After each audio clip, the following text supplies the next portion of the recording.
So Phil. Yes. How do you pronounce your last name? My last name's Torcivia. Torcivia. Right. So tell everybody what it is that you do. And don't be modest. Tell them the whole story. Right. I'm recently divorced. When I say recently, I'm talking 2003. And back in the dating world. What's recent? Shut up. Back in the dating world. So now that I'm out in the dating world, I've just started documenting my, wonderful calamities that have happened through my online dating experiences and meeting people out. So Phil has a blog and he tweets about his dating experiences. How many people follow your blog and your Twitter? Twitter, I think it's around 60,000 and 40,000 or so on Facebook. So I have a good sized following.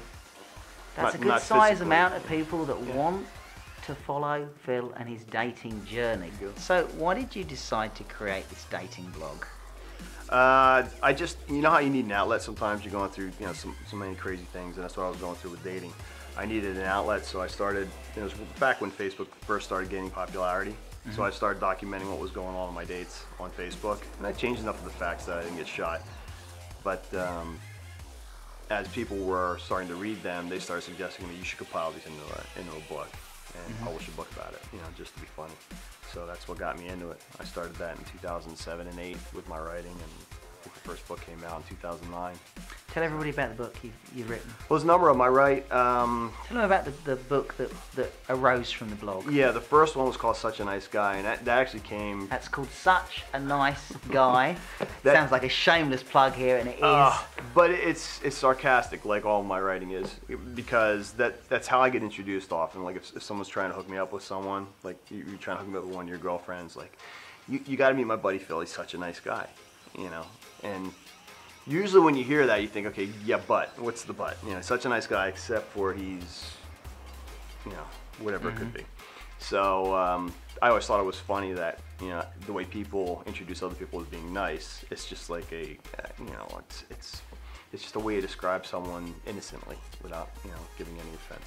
We've got lots of people asking you questions. What are the most common questions you get asked about dating? I guess with women, it's mostly, because most of my followers are women, most of them want to know if the guy's into them or not. It seems like there are a lot of flaky guys out there, and I think the book, he's just not that into you, kind of spells out most of the reasons why this happens.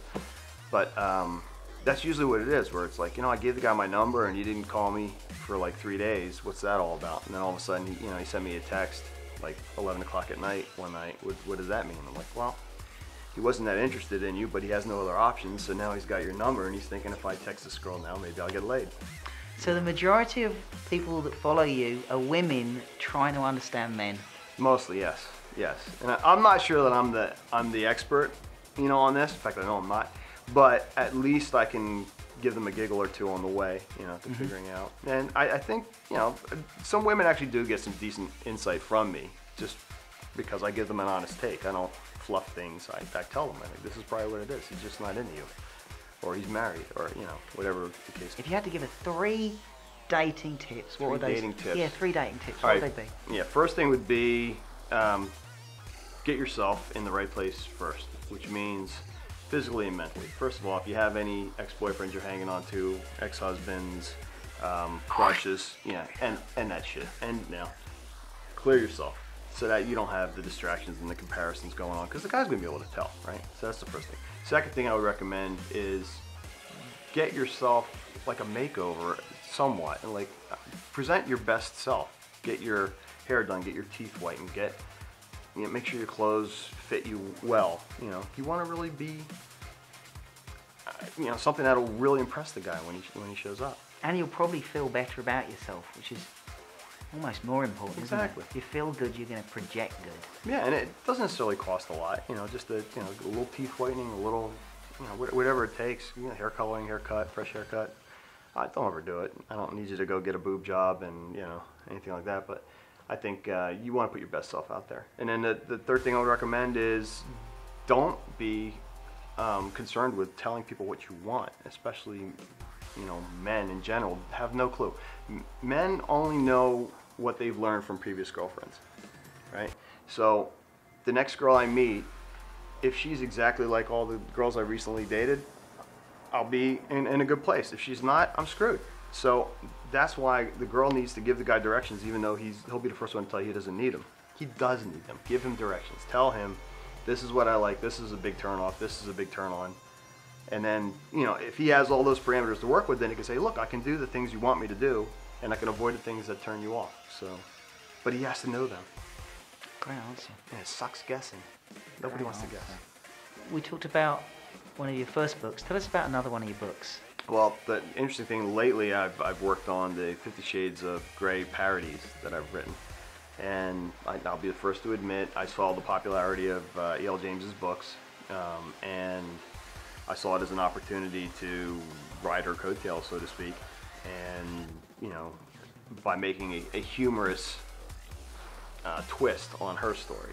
Okay, again, another shameless plug. I want you to tell everybody about the title of your book. Okay, so there's three of them. The first one is 50 Shades of Silver Hair and Socks.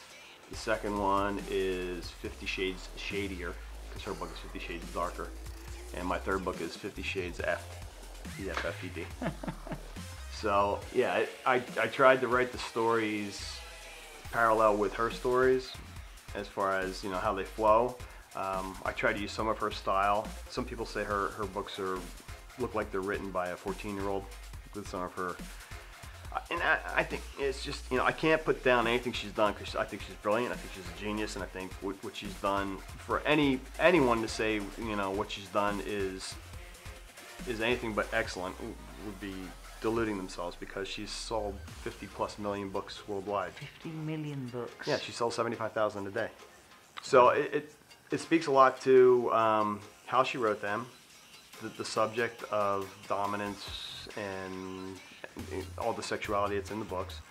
And it speaks a lot to something that I think women are missing in their lives that they're seeking from these books and enjoying.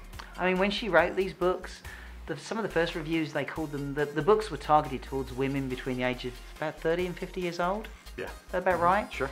And some of the first reviews, they called it mommy porn, didn't they? Well, it is.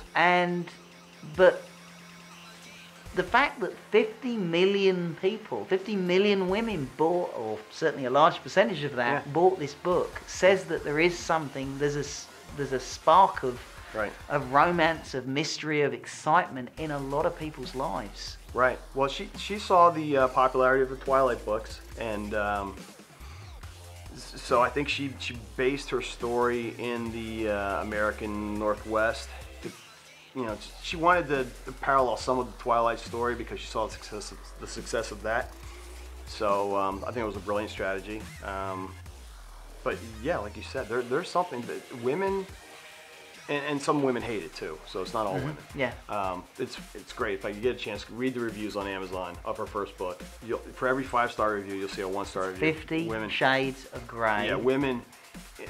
Mostly from women, either hate it or love it, and my mother and my ex-wife both love it, which made me cringe at first, but yeah. So what I want to do is take a similar story by writing a parody of what she's written and turn it around. So her book has a 21-year-old virgin woman who interviews a 27-year-old billionaire man who, of course, is tall and handsome and has gray eyes and long hair and is, hung like a Clydesdale. All these things, of course. And so I just took that story and kind of flip-flopped it. And mine is about a 50-year-old man who is going after a 33-year-old woman who is a billionairess, so to speak. I've read some excerpts. I mean, the stuff I've read is hysterical. Well worth it. Well worth the read. Very sweet. And where can you get it? Where can we get it? You can get it on Amazon. Actually, all my books are on Amazon. Just put in my name. I think you'll have my name below, so I don't have to spell it out for you. But yeah, you can find all my books there, and they're reasonably priced too. I kept them at the 50 Shades series are all $2.99. So I'll put them on the links below this video. And just for the record, I'm not taking money yet from Phil. Just let me know where to make the check out to.